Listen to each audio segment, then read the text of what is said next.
Assalamualaikum warahmatullahi wabarakatuh. Waalaikumsalam warahmatullahi wabarakatuh. Yang terhormat Bapak Kepala Sekolah SD Negeri 1 Garudan, Bapak Selamat. Yang kami hormati Bapak Ibu Guru. Pertama-tama marilah kita panjatkan puji syukur kehadirat Allah Subhanahu wa Ta'ala yang telah memberikan rahmat dan hidayahnya sehingga pada kesempatan ini kita masih dapat berkumpul dalam keadaan sehat walafiat. Bapak Ibu, terima kasih atas kehadirannya. Pada kesempatan hari ini saya bersama Mika akan menyebarkan pemahaman dan penerapan pengalaman budaya positif. Nah, tujuan dari kegiatan ini yang pertama yaitu untuk memenuhi tugas aksi nyata modul 1.4 budaya positif dalam pendidikan guru penggerak kelas 11. Kemudian yang kedua adalah untuk aksi nyata PMM pada modul budaya positif. Nah ini rangkaian kegiatan yang akan kita lakukan. Yang pertama yaitu pembukaan Yaitu SPG selama 5 menit. Kemudian yang ketiga adalah diskusi yaitu penyebaran informasi yang bermakna yang nanti akan disampaikan oleh saya sendiri dan Bu Vitalika. Kemudian yang keempat, kita akan mengadakan refleksi selama 10 menit. Dan yang terakhir adalah penutup. Marilah kita buka acara pada hari ini dengan bacaan basmalah. Masuki acara yang kedua yaitu SPG. Di sini sebelumnya kita menanyakan dulu ya Bapak Ibu. Kita akan berjeda terlebih dahulu sebelum akan mendapatkan materi pada hari ini. Monggo Bu Ida. Ya, Bapak Ibu boleh berdiri. Agak dinaikkan saja.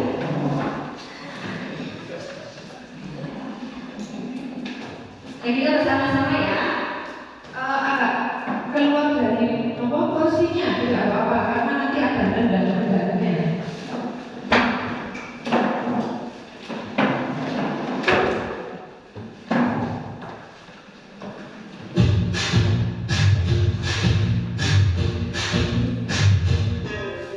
Kita bisa bersama membuat dunia percaya pada diri.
Tambah semangat ya. Oke. Baik, terima kasih atas semuanya. Mudah-mudahan kita bisa meningkatkan konsentrasi kita untuk menyimak penjelasan dari kami berdua. Untuk selanjutnya,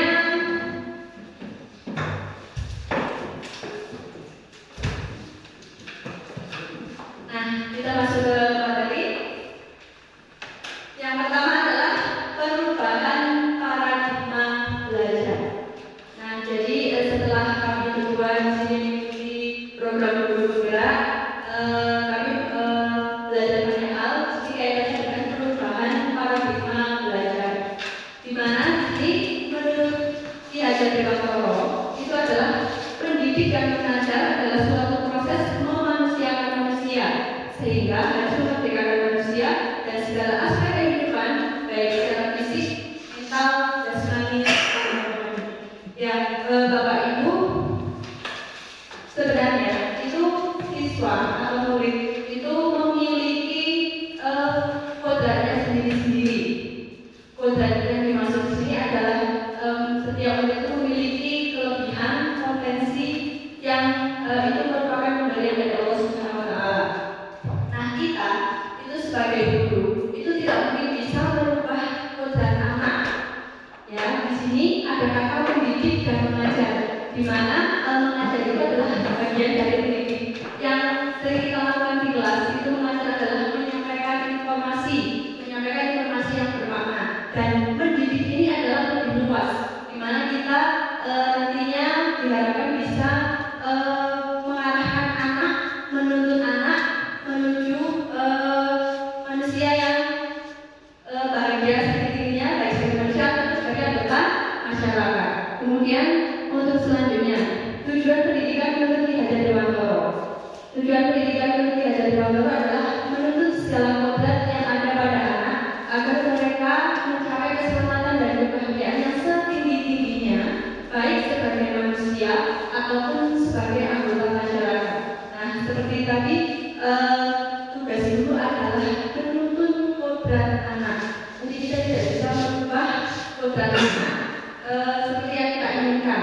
Nah, kita itu mengumpamakan guru misalnya sebagai petani, kemudian murid sebagai tanaman padi. Nah, kita sebagai guru itu hanya bisa merawat padi tersebut, bagaimana kondisi tanahnya, memberi pupuk, kemudian mencabuti gulma yang ada di sekelilingnya, sehingga padi ini dapat tumbuh dengan maksimal. Kita tidak bisa merubah padi ini menjadi jagung, itu tidak bisa. Itu ibaratnya kodrat anak. Jadi kita di sini hanya menuntut kodrat anak agar dia mencapai potensi yang maksimal, tidak merubahnya. Seperti itu. Nah, untuk selanjutnya, salah satu tujuan dari pendidikan adalah mewujudkan peserta didik yang berbudi pekerti lembut. Nah, untuk mewujudkan itu salah satunya adalah dengan menerapkan budaya positif. Nah, pengertian dari budaya positif ini adalah suatu kebiasaan positif yang bisa menimbulkan rasa yang aman dan nyaman pada murid dalam proses pembelajaran di sekolah. Next. Kemudian di sini ada hal-hal yang mendukung adanya budaya positif di sekolah. Yang pertama adalah disiplin positif, yang kedua adalah teori kontrol guru, yang ketiga adalah segitiga restitusi, yang keempat adalah keyakinan kelas, dan kemudian ada teori motivasi, hukuman, dan penghargaan. Nah, sebelum kita nanti mengatakan anak untuk melaksanakan kebiasaan positif, kita harus memahami anak dulu. Jadi kita harus mengerti anak dulu. Di sini ada kebutuhan dasar manusia. Ada 5 kebutuhan dasar manusia. Di situ yang pertama adalah kebutuhan bertahan hidup, yang lingkaran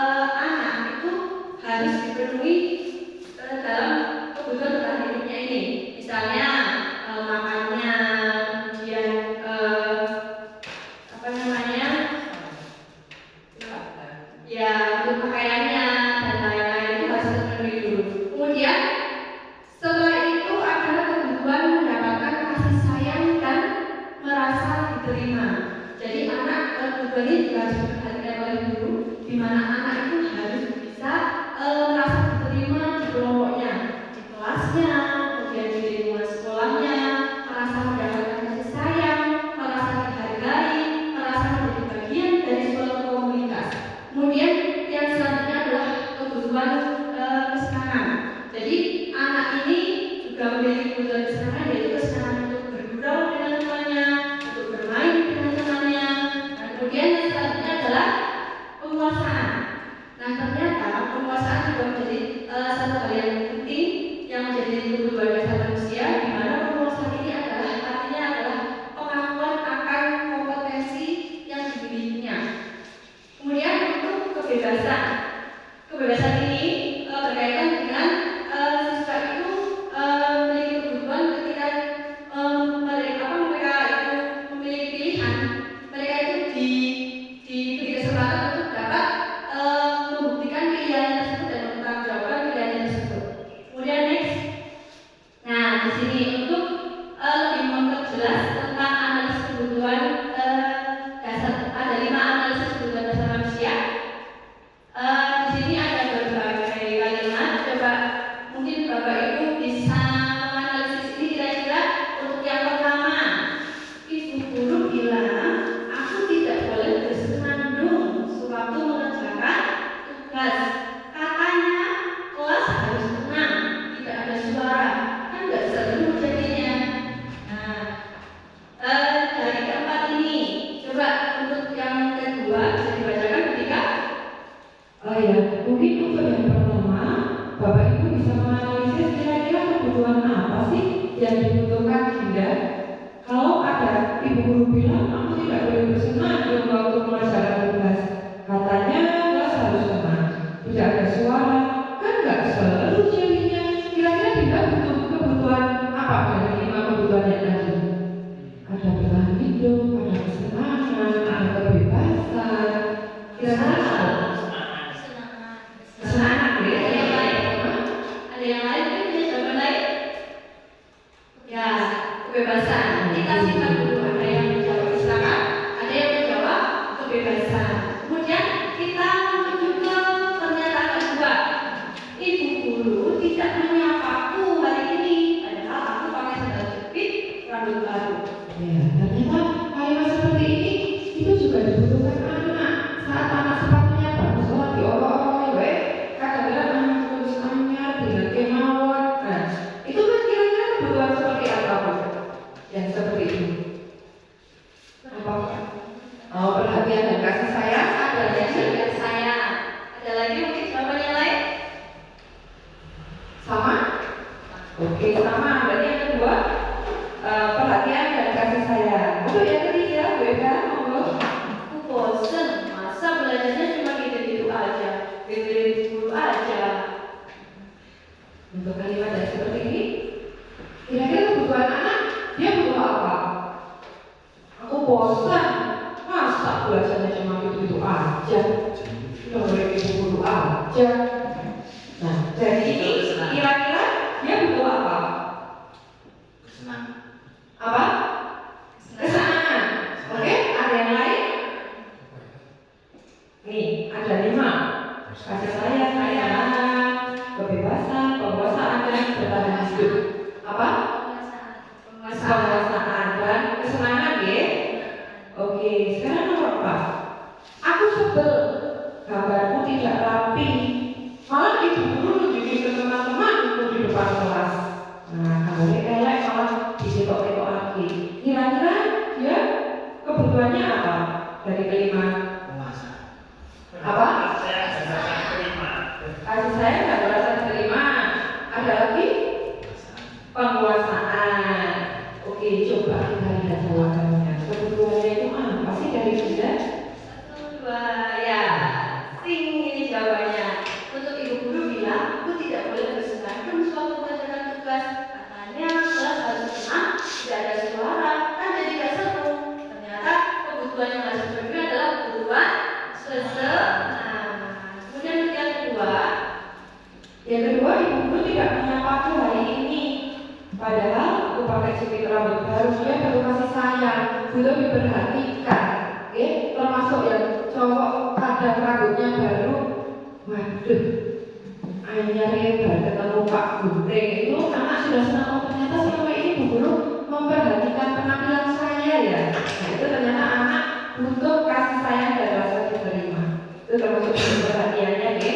Untuk yang ketiga, aku bosen, masa belajarnya cuma gitu-gitu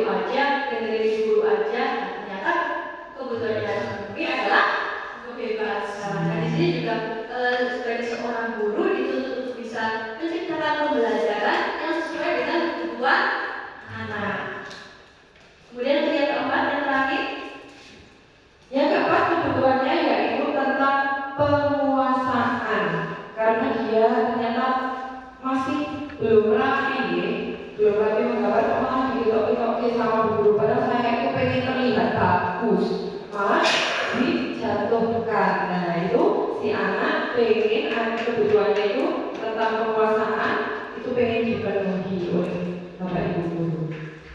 Nah ini tadi tentang analisis kebutuhan 5 dasar manusia dari studi kasus ini.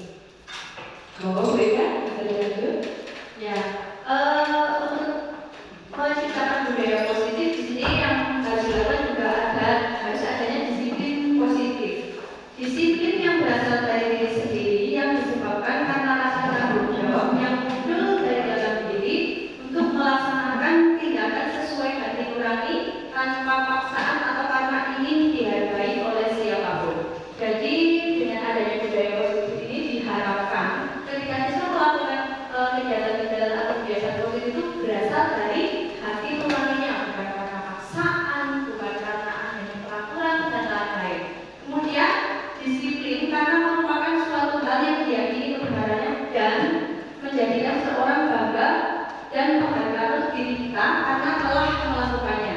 Jadi diharapkan juga ini merupakan penghargaan dari diri kita sendiri, bukan karena mendapatkan penghargaan atau pujian ataupun nanti mendapatkan hukuman. Jadi benar-benar diharapkan dari dalam diri sendiri, anak itu sendiri. Kemudian, nah di sini untuk teori motivasi perilaku, yang pertama adalah untuk menghindari ketidaknyamanan atau hukuman. Jadi kadang anak itu melakukan aturan-aturan yang ada itu karena mereka hanya menghindari ketidaknyamanan ataupun hukuman, bukan berasal dari mereka sendiri. Kemudian orang bilang kamu dihukum dan lain sebagainya. Jadi bukan karena kesadaran diri mereka sendiri harus melakukan kebiasaan tersebut. Kemudian untuk yang kedua adalah untuk mendapatkan imbalan dan penghargaan dari orang lain. Nah, ini juga tidak diharapkan ketika mereka melakukan kebiasaan positif itu hanya mengharapkan penghargaan. Kemudian yang selanjutnya, nah ini untuk menjadi orang yang mereka inginkan dan untuk menghargai diri sendiri dengan nilai-nilai kebajikan yang kita percayai. Nah ini seperti tadi sudah dijelaskan di depan bahwa diharapkan anak itu ketika melakukan kebiasaan positif itu benar-benar sebagai bentuk tanggung jawabnya sendiri, bukan karena pengaruh dari luar. Seperti itu. Ya, betul sekali yang disampaikan Bu Eka. Jadi untuk disiplin positif itu kita tetap membiasakan anak itu disiplin, tetapi tidak dengan motivasinya itu ekstrinsik.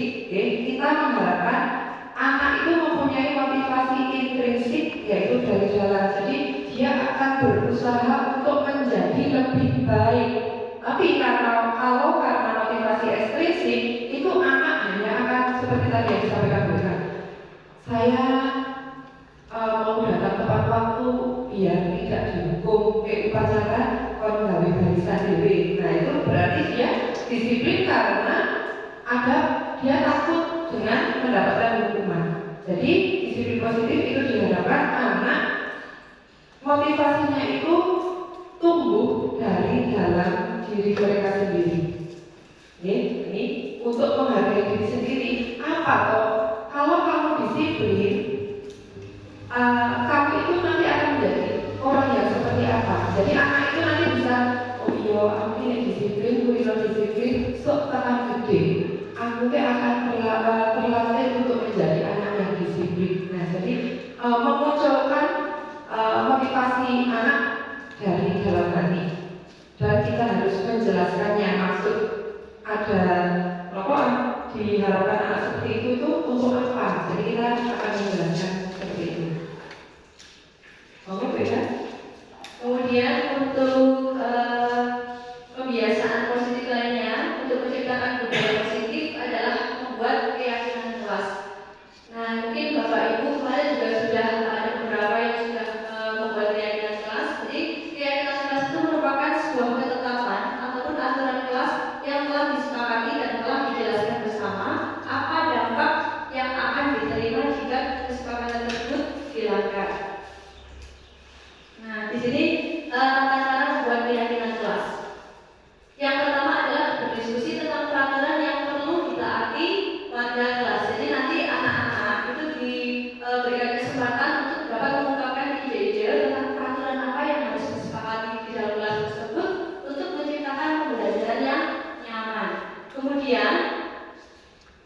Kemudian bisa juga kita tawarkan kepada anak-anak, anak-anak itu di dalam kelas itu pengennya kelasnya seperti apa sih?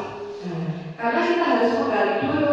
Oh, saya itu pengen kelas itu suasananya damai, nyaman, akrab, kemudian rukun. Nah, setelah kita mendapatkan nilai-nilai kebajikan yang seperti itu, baru kita bisa membuat kesepakatan kelas. Yang kedua, mengubah peraturan menjadi kalimat positif. Selama ini dalam membuat peraturan kelas itu kita selalu membuat kalimatnya dengan kalimat negatif. Contoh, jangan bergurau di kelas, jangan buang sampah sembarangan. Nah, itu adalah kalimat-kalimat yang negatif, oke? Nah, kita akan membuat kalimat positif. Contohnya, buanglah sampah pada tempatnya. Nah, seperti itu. Kemudian, menghormati saat guru menjelaskan pelajaran, gitu ya. Jadi jangan bergurau, kan beda ya? Jangan bergurau. Tetapi untuk kalimat positifnya, menghargai guru saat memberikan pelajaran itu lebih bagus. Selanjutnya, analisis kalimat positif menjadi nilai kebajikan atau keyakinan kelas. Nah, nilai kebajikan ini adalah suatu nilai yang disepakati oleh satu kelas. Kayak misalnya tadi, buanglah sampah pada tempatnya. Nah, kita ambil kesimpulan nilai kebajikannya itu apa? Misalnya tentang kebersihan. Kemudian ketika disiplin hadir tepat waktu misalnya, itu berarti nilai kebajikannya tentang kedisiplinan, seperti itu contohnya. Kemudian untuk yang keempat, berdiskusi mengenai gambaran perilaku yang mencerminkan keyakinan kelas. Nah, seperti tadi kita membuat kalimat positif tersebut kemudian disepakati bersama. Kemudian untuk berdiskusi mengenai peran seluruh warga kelas. Nah, tadi seperti buanglah sampah pada tempatnya. Nah, kita tegaskan di sini peran dari seluruh warga kelas itu apa saja? Apakah itu hanya tugas salah satu anak, atau tugas ketua kelas, atau tugas semua warga kelas? Jadi harus ditegaskan di awal bahwa semuanya berperan dalam menciptakan lingkungan pembelajaran yang nyaman. Kemudian yang selanjutnya adalah meninjau ulang keyakinan kelas dari waktu ke waktu. Nah, ini sebelum kita sepakati, kita harus meninjau ulang apakah itu sesuai dengan keyakinan kelas kita, apakah sesuai dengan pembelajaran yang kita inginkan di kelas ini. Nah, itu ditegaskan lagi sebelum nanti akhirnya ditandatangani oleh seluruh warga kelas. Ini ada ketika bapak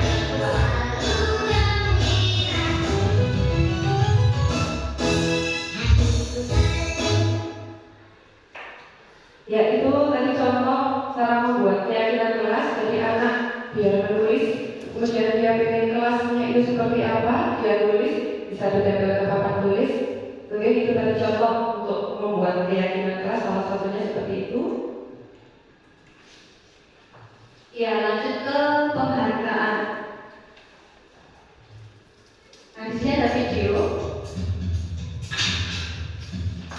Ada apa itu? Saya kesel Pak, saya selalu sendiri. Oke. Kamu bisa selesaikan tugasnya. Bapak janji, kamu akan jadi bapak selama ini. Pak, aku hari ini mau pikir lagi, tapi bisa ya Pak? Kalau bisa jadi ketua kelas Pak. Ya, itu kira-kira penghargaan apa yang dijanjikan oleh Bapak Guru kepada muridnya tadi? Jadi ketua kelas. Ketika dia pikir, maka akan dijadikan ketua kelas. Jadi ada semacam imbalan yang diberikan oleh Bapak Ibu Guru ketika anak tersebut melaksanakan piket. Ya, itu sebenarnya kurang pas ketika diterapkan di dalam sekolah, karena itu tidak mencerminkan dari dirinya sendiri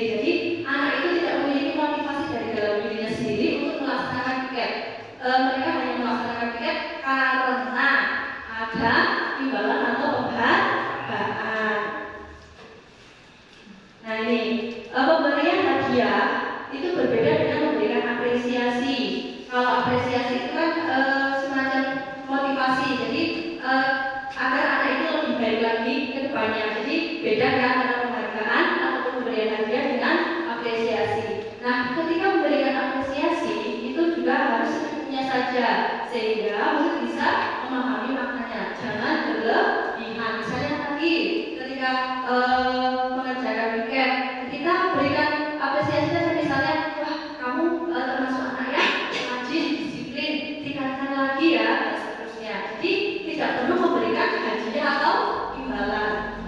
Ya, untuk memberikan apresiasi, kalau kita memberikannya berlebihan, itu malah akan menimbulkan kesenjangan dengan teman lain. Jadi misalnya kita mengapresiasi anaknya itu bilangnya pinter, kemudian sedikit-sedikit menjawab, kita sedikit-sedikit memberi aku luar biasa, Mas A pintar sekali. Sementara yang tidak pernah menjawab, dia tidak pernah mendapatkan apresiasi. Dia akan merasa berkecil hati, kemudian ayo oleh terus apresiasi, aku rantau oleh. Nah, itu akan memunculkan pikiran-pikiran negatif kepada anak-anak yang mungkin kemampuannya kurang. Nah, itu yang ditakutkan seperti itu. Kemudian ada hukuman.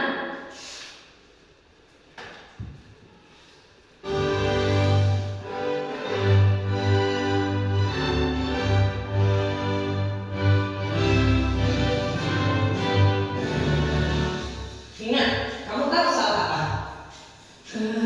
Iya Bu, maaf, tapi saya ketinggalan. Ketinggalan terus. Lain kali dibawa topinya supaya kamu gak kepanasan. Sudah sana, berdiri di lapangan. Hormat di bawah tiang bendera selama 15 menit. Nah, ini contoh dari adanya hukuman. Jadi tadi anak tersebut tidak membawa topi, kemudian diberikan hukuman apa tadi Bapak Ibu? Harus berjemur. Nah, hukuman ini ada dua jenis, yaitu hukuman fisik dan hukuman verbal.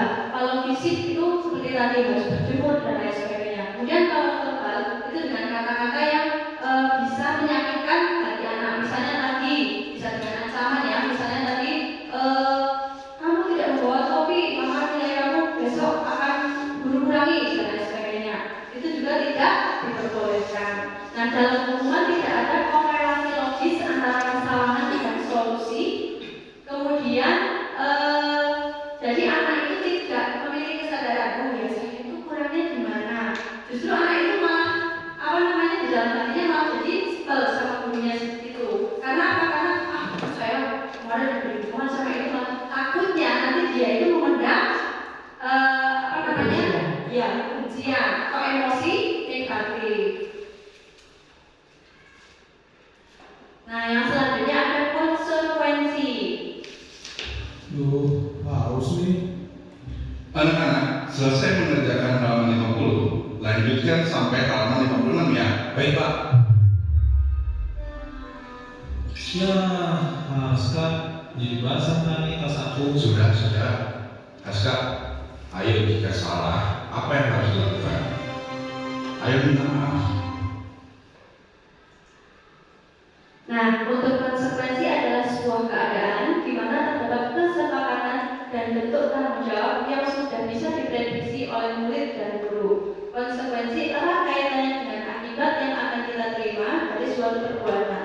Jadi, kalau konsekuensi ini lebih ke anak sudah tahu ketika dia melakukan kesalahan, maka akan ada konsekuensi yang didapatkan seperti itu. Dan dari ketiga ini ada pemberkaan, hukuman, kemudian konsekuensi itu kurang tepat tidak dilaksanakan, dan yang paling tepat adalah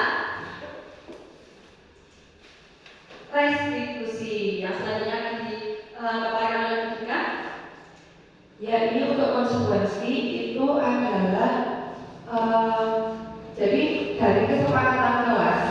Misalnya kesepakatan kelasnya itu dalam kesepakatan kelas itu ada anak yang melanggar. Nah, kemudian anak itu harus, kalau melanggar dia harus apa? Nah, itu namanya konsekuensinya yang sudah disepakati di dalam kelas itu. Kemudian untuk restitusi yaitu proses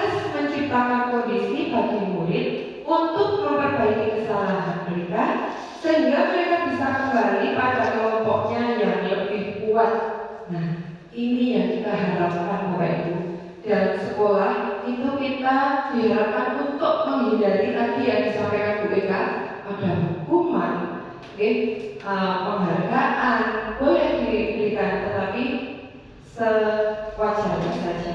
Nah, di dalam disiplin positif ini kita mengharapkan dalam memecahkan masalah kita menggunakan ini restitusi, menciptakan kondisi murid itu untuk bisa memperbaiki kesalahannya.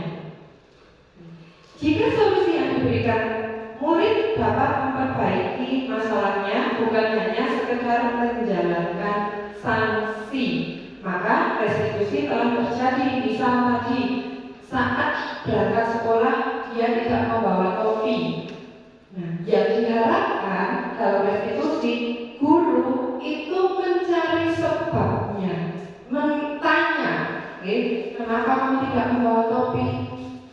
Apakah lupa? Apakah terburu-buru berangkat ke sekolah?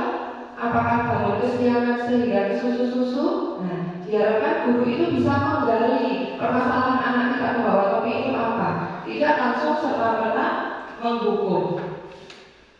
Restitusi itu juga suatu keyakinan yang akan lebih memotivasi seseorang dari dalam atau motivasi intrinsik. Seseorang akan lebih tergerak dan bersemangat menjalankan keyakinannya daripada mengikuti serangkaian peraturan. Jadi anak itu biar ada motivasi intrinsiknya, tidak hanya karena motivasi ekstrinsik. Motivasi ekstrinsik itu tadi yang disampaikan oleh Ibu Ika. Ya, menjadi seorang guru harus mendalami atau mengetahui teori kontrol. Itu ada 5 posisi kontrol guru. Yang pertama yaitu sebagai penghukum, yang kedua membuat orang merasa bersalah, kemudian dia sebagai teman, sebagai pemantau, dan sebagai manajer. Mohon nanti Bapak Ibu setelah saya tampilkan materi dan video nanti bisa merefleksi diri sendiri.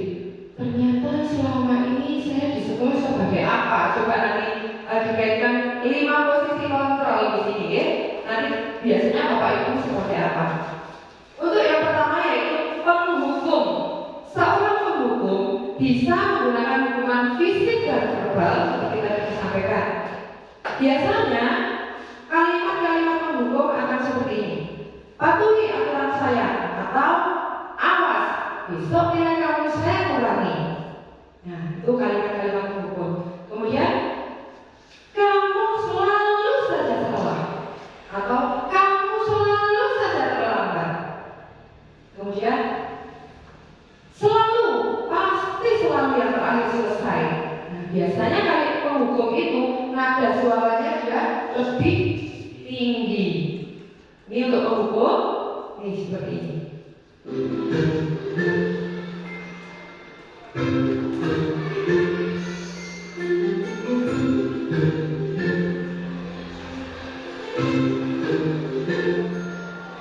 Sudah saya katakan pada kamu, kalau tidak mau belajar, tidak usah ganggu teman yang lain. Kamu ini bisa gak sih sekali aja menjadi murid yang baik? Ini terakhir ya, Pak Guru mengingatkan. Kalau kamu sekali lagi membuat kacau, kamu akan Bapak keluarkan dari kelas. Mendengar perkataan Pak Tejo, Adi terdiam dan menunduk, tak berkata dia sepakat. Setelah Pak Tejo kembali ke depan kelas, Adi terlihat mencoret-coret bukunya dengan geram, wajahnya memerah. Ibu sudah mempersiapkan permainan nih. Dari sini nanti akan ditentukan siapa yang presentasi duluan. Kalian siap? Mia, sekarang giliran kamu ya. Maaf Bu, bahan presentasi saya belum selesai. Mia, apa-apaan kamu ini? Sudah dari minggu lalu kita bicarakan untuk presentasi, malah tidak kuat. Lupa lagi. Kamu kapan sih bisa ingat ada tugas? Sesudah semua temanmu presentasi, kamu ibu hukum menyanyi di depan semua temanmu ya. Besok kalau lupa lagi, ibu beri hukuman lebih berat. Awas. Ya, itu adalah ciri-ciri guru sebagai posisinya sebagai penghukum. Dari raut muka suaranya juga terlihat marah, kemudian kata-katanya juga menyakitkan, dan nada suaranya tinggi. Dan saya berharap Bapak Ibu tidak menerapkan posisi hukum ini karena itu akan menimbulkan emosi negatif dalam diri anak. Nah, tapi Bapak Ibu apakah sudah benar-benar tidak menerapkan posisi hukum ini? Maksudnya belajar. Tidak apa-apa, karena ini kita sedang belajar. Insya Allah. Yang kedua, membuat orang merasa bersalah. Pada posisi ini, biasanya guru akan bersuara lebih lembut. Ternyata saatnya orang besok lembut. Membuat orang merasa bersalah akan menggunakan keheningan yang membuat orang lain merasa tidak nyaman, bersalah, atau rendah diri. Ini contohnya. Kata-kata yang keluar akan seperti ini. Ibu sangat kecewa sekali dengan kamu. Otomatis nanti anak akan menjadi rasa bersalah. Berapa kali Bapak harus memberitahu? Berapa kali Bapak harus memberitahu kamu ya? Kemudian yang ketiga, gimana coba? Kalau orang tua kamu tahu kamu berbuat begini, dia akan merasa bersalah. Oh iya ya, aku salah. Dan orang tua, nah ternyata terkadang saya juga pernah menerapkan yang seperti ini. Oke, ini namanya membuat orang merasa bersalah. Ini contoh video. Oke, presentasi akan dimulai dari Nia ya. Maaf Bu, saya belum menyiapkan bahan presentasi saya. Nia, seharusnya kamu ingat dong bahwa hari ini kita akan presentasi. Ibu sudah memikirkan bagaimana kita bisa asik belajar. Kamu kan tinggal mengikuti saja, membuat presentasi saja. Kan ibu selalu ingatkan untuk tepat waktu. Kenapa kamu lupa? Ibu kecewa sekali sama kamu. Seharusnya kamu juga pikirkan sebelum lupa. Gimana ya kalau orang tuamu tahu? Beliau-beliau pasti ingin kamu belajar tekun kan?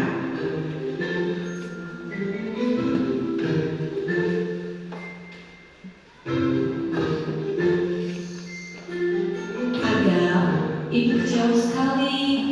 Ini kan tanaman sudah kita siram dan rawat bersama-sama.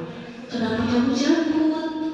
Teman-teman sudah susah-susah membawa botol. Kita menanam dari dia masih bibit kecil sekali. Sekarang kamu cabut begitu saja. Ibu sedih. Ya, ini adalah video saat kita memposisikan diri sebagai membuat orang itu merasa bersalah. Halus sekali ya. Yang ketiga, sebagai teman. Guru pada posisi ini tidak akan menyakiti murid, namun akan tetap berupaya mengontrol murid melalui persuasi. Mereka akan berkata, ayo bantulah demi Bapak ya. Kemudian, ayo ingat tidak bantuan Bapak selama ini. Yang ketiga, ya sudah, kali ini tidak apa-apa. Nanti ibu bantu bereskan ya. Nah, saat menjadi teman, itu guru masih memberikan solusi langsung. Jadi nanti anak akan ketergantungan dengan guru untuk mendapatkan solusi dari permasalahan si anak itu. Ya, ini contoh videonya. Baik, kamu kenapa terlambat? Maaf Pak, tadi telat bangun. Kamu ini dari malam tidur jam berapa? Jam 12 Pak. Ngapain aja kamu sampai jam 12? Udah, besok jangan diulangi lagi ya. Janji ya. Sekarang duduk sana. Nanti biar aku bantu biar kamu bisa masuk kelas. Siap Pak, terima kasih. Ya, ini video contoh guru memposisikan sebagai teman. Oke, jadi hanya serta-merta kelihatannya baik untuk anak. Yuk masuk, nanti saya bantu supaya bisa masuk. Nah, itu adalah sebagai teman. Farid, Bapak mendengar dan kamu berkata kasar kepada adik, dan itu tidak sesuai dengan peraturan sekolah kita. Aku cuma bercanda kok Pak. Tindakan kamu tadi merupakan pelanggaran nomor 1, yaitu berkata tidak sopan.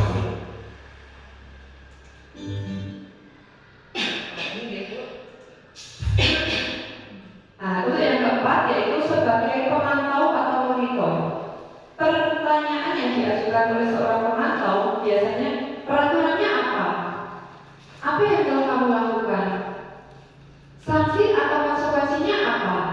Nah, biasanya kalau ada manjat pagar, ayo aturan di sekolah kita apa? Kamu kok manjat pagar? Nah, dia selalu mengaitkan dengan aturan-aturan yang ada di sekolah. Coba kita lihat ini. Anak-anak, sudah jam masuk kelas. Ayo berbaris dalam waktu 20 hitungan. Bagus Siva, kamu berbaris tertib dan kukunya bersih. Kamu bisa dapat 3 bintang. Kenzi, bagaimana peraturan mengenai kebersihan kuku? Harus pendek dan bersih, Bu Tian. Lalu bagaimana dengan kuku Kenzi? Kotor, Bu Tian. Benar. Sekarang Kenzi pergi ke papan bintang dan ambil 2 bintang Kenzi. Simpan di meja ibu. Ya, itu tadi sebagai pemantau saat dia melanggar peraturan, dia mengambil salah satu bintangnya sebagai penghargaan dia ambil. Itu sebagai pemantau. Nah, yang kita harapkan dari 5 posisi kontrol itu yang kita harapkan adalah kita menjadi seorang manajer. Apa sih manajer di dalam sekolah ini? Yaitu guru mempersilahkan murid mempertanggungjawabkan perilakunya. Yang kedua, guru mendukung murid agar dapat menemukan solusi atas permasalahannya sendiri. Kemudian guru berkolaborasi dengan murid bagaimana memperbaiki kesalahan yang ada. Jadi menjadi manajer itu kita juga harus menggali kesalahan murid itu mengapa kamu kok bisa melakukan kesalahan seperti itu. Kemudian nanti akan mendukung mencari solusi, mendukung bukan mencarikan solusi. Jadi nanti anak akan berpikir sendiri bagaimana solusi yang bisa saya ambil, tapi guru tetap harus mendampinginya. Seorang manajer akan berkata, apa yang kita yakini? Kembali ke keyakinan kelas. Untuk yang kedua apa beda? Apakah kamu meyakininya? Kemudian, jika kamu meyakininya, apakah kamu bersedia memperbaikinya? Yang keempat, jika kamu memperbaiki ini, hal ini menunjukkan apa tentang dirimu? Dan yang terakhir, apa rencana kamu untuk memperbaiki hal ini? Jadi, dalam posisi kita sebagai manajer, kita tidak langsung memberikan solusi kepada anak, tetapi kita mengarahkan anak tentang apa yang dilakukannya itu benar atau salah. Kemudian setelah itu nanti kita akan bersama-sama untuk mengarahkan anak mencari solusi terbaik. Ya, ini adalah contoh-contoh pertanyaan untuk melaksanakan langkah-langkah restitusi.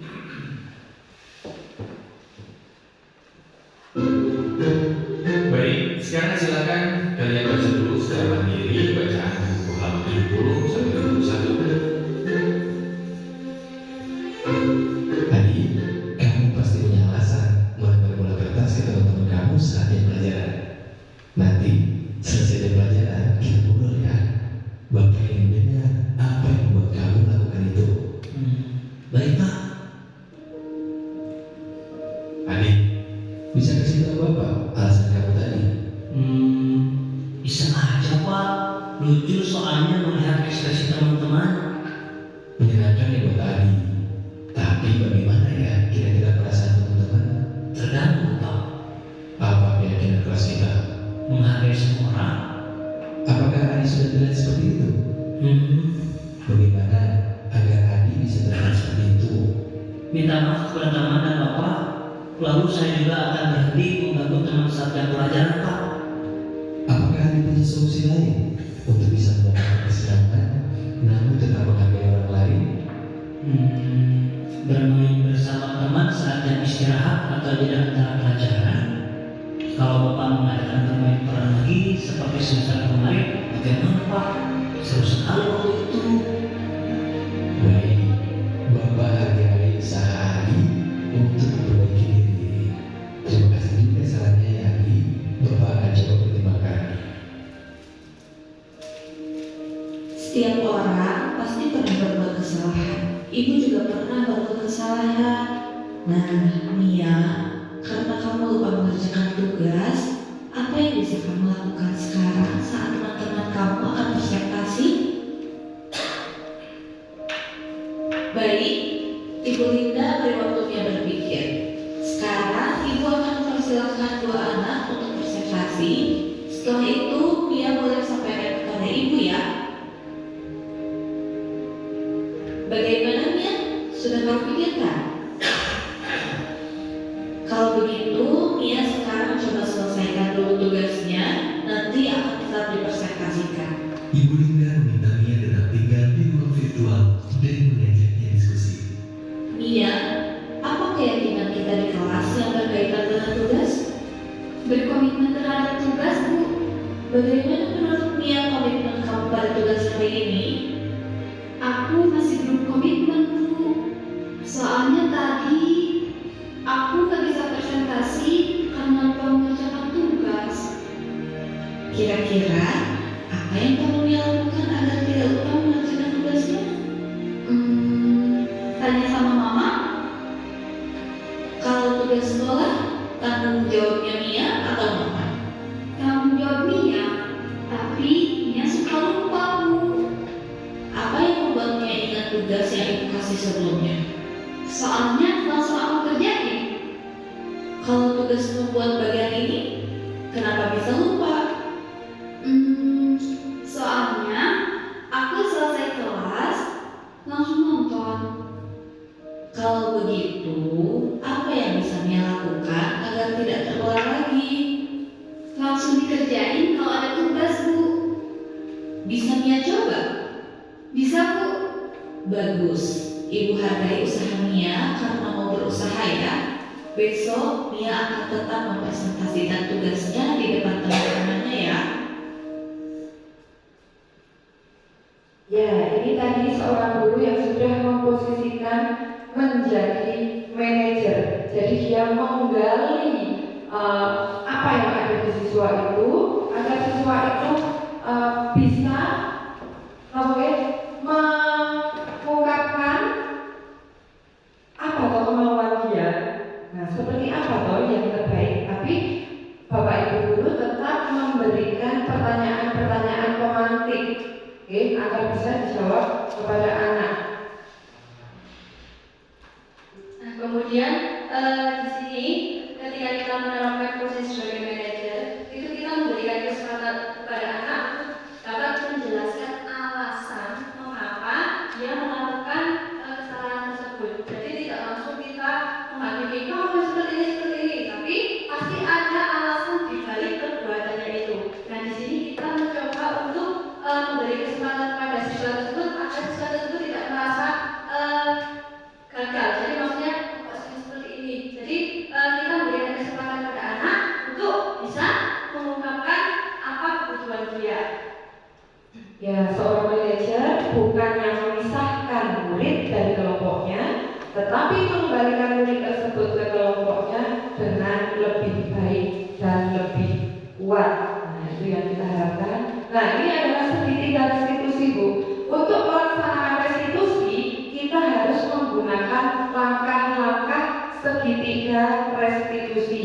Yang pertama yaitu menstabilkan identitas, mengubah identitas anak yang bersalah dari orang gagal menjadi orang yang sukses. Misalnya tadi saat membuat kesalahan, kira-kira kalau seperti itu kamu salah tidak? Salah. Nah, kemudian kita kuatkan. Ya, tidak apa-apa, kamu salah, kamu sudah mengakui kamu salah. Karena kita sebagai manusia itu sudah sewajarnya kita melakukan kesalahan.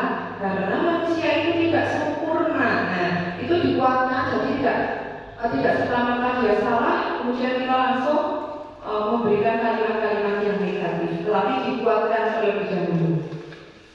Ini untuk langkah restitusi yang pertama.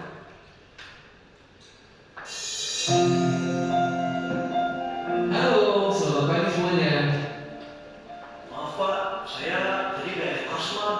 Sama ikut main. Waktu sekolah dulu, Bapak juga senang sekali bermain dengan teman-teman, apalagi bermain air.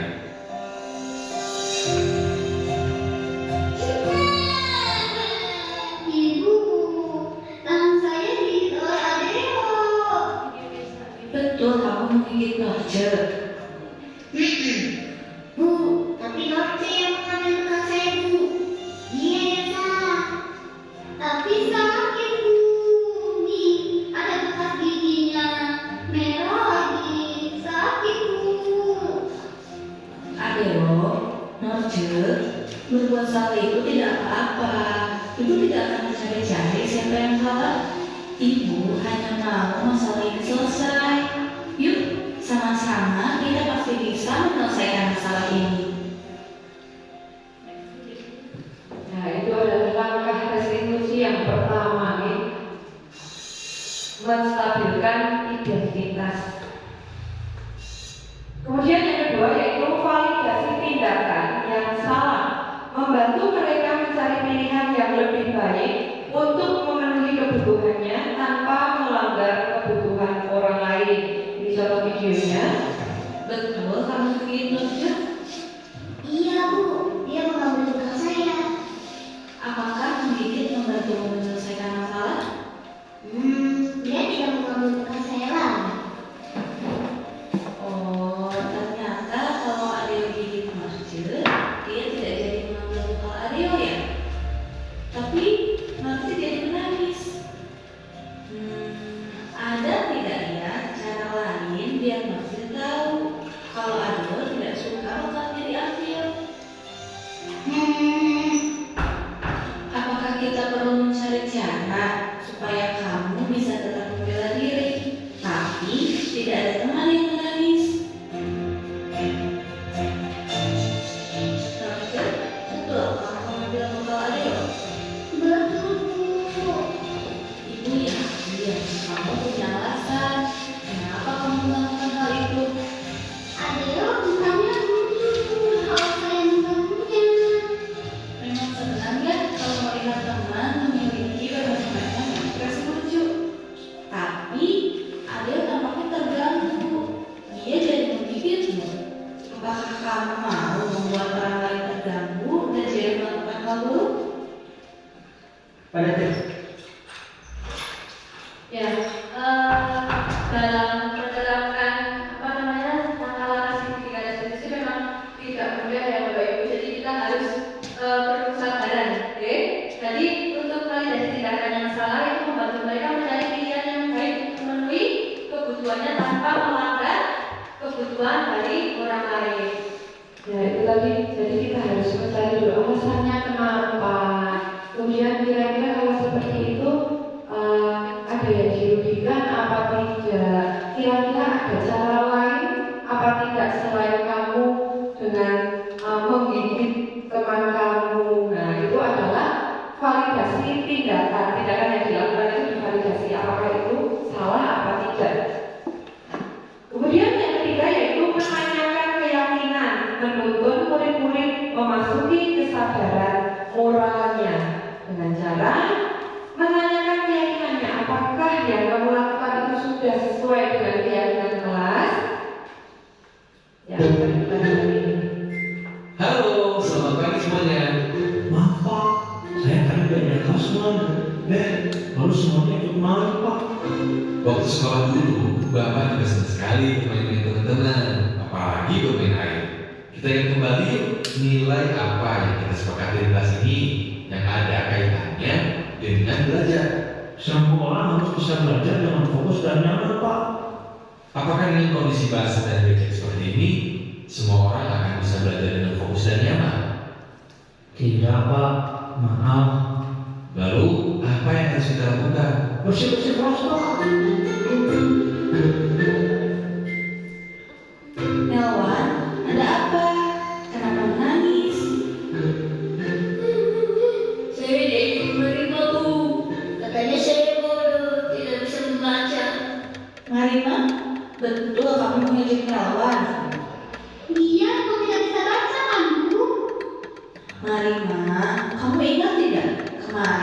kamu cerita pada ibu dan teman-teman, cita-citamu ingin jadi apa? Jadi polisi, Bu. Keren. Kamu mau ingatkan ibu lagi? Kenapa kamu ingin jadi polisi? Karena bisa menangkap penjahat, bisa melindungi semua orang. Menurutmu, apakah mengejek lawan membuat lawan merasa terlindungi? Tidak, dia nangis. Betul. Lalu, harus bagaimana ya supaya lawan merasa terlindungi? Ya, itu tadi video ini tentang menanyakan keyakinan. Jadi dibuatkan lagi menanyakan apakah sudah sesuai dengan keyakinanmu, apa yang kamu lakukan. Nah, kemudian tindakan apa yang harus kamu lakukan untuk memperbaiki ini. Nah, itu dikaitkan dengan menanyakan keyakinan yang ada di kelas. Oke, kalau kejadian itu dilanggar saat ada di dalam kelas. Ya, kita sudah sampai di penghujung acara. Terima kasih.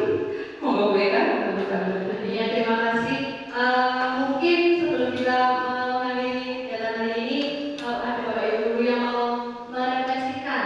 Tadi kita sudah memaparkan berbagai macam materi. Mungkin ada yang mau memaparkan depan tentang refleksi kegiatan hari ini.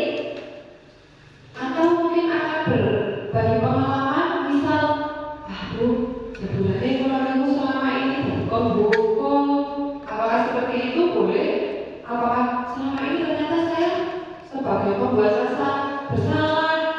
Monggo mungkin dari Bapak Ibu yang bisa merefleksikan setelah mendapat materi ini, kira-kira hal baru apa yang Ibu Bapak dapat?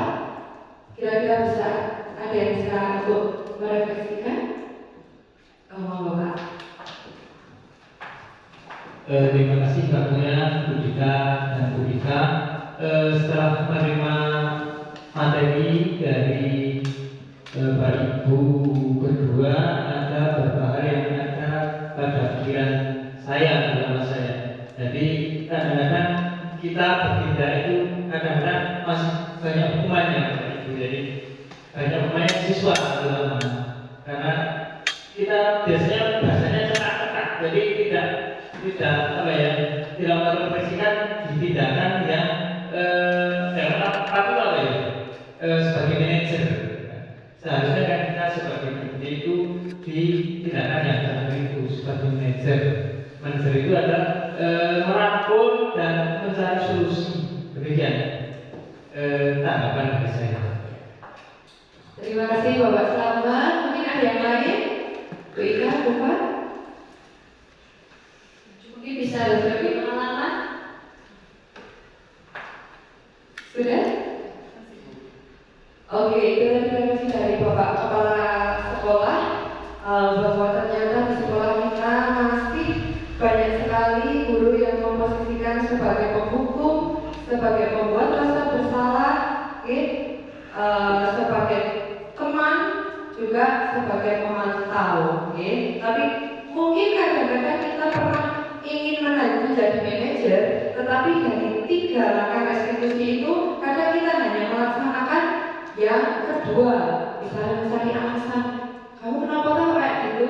Nah, itu baru 1 langkah. Padahal untuk menjadi manajer itu harus menerapkan 3 langkah, karena namanya segitiga restitusi. Jadi harus menerapkan 3 langkah restitusi. Monggo mungkin setelah ini bisa kita terapkan ke depannya agar anak-anak itu bisa disiplin, tetapi dari dalam hatinya sendiri.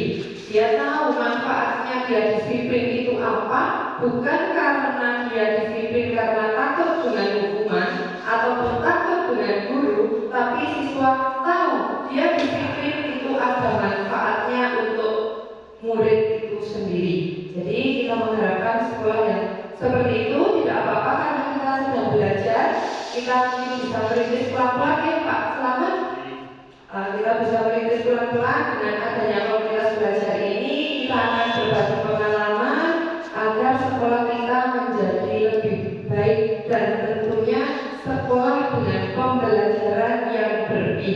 kepada murid atau siswa. Oke, mungkin itu dulu yang bisa kami sampaikan.